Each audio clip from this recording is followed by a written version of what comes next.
Welcome my YouTube channel Endeavour tutorial. আপনারা দেখছেন Endeavour tutorial. আমরা আজ এনটিপিসি গ্র্যাজুয়েশন লেভেল এবং এইচএসসি লেভেলের এক্সামের জন্য গুরুত্বপূর্ণ প্রশ্ন উত্তর নিয়ে ধারাবাহিকভাবে আলোচনা করছিলাম।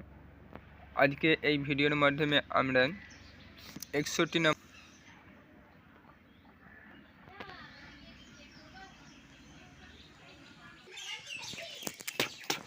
আজকের প্রথম প্রশ্ন, নেপালের প্রথম মহিলা রাষ্ট্রপতি হিসেবে কে নিযুক্ত হন? 4টে অপশন রয়েছে, এর মধ্যে সঠিক অ্যান্সার হবে বিদ্যা দেবী ভান্ডারী।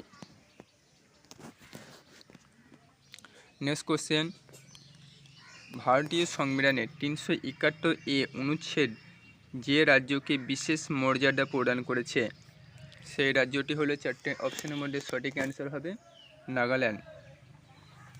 Next question,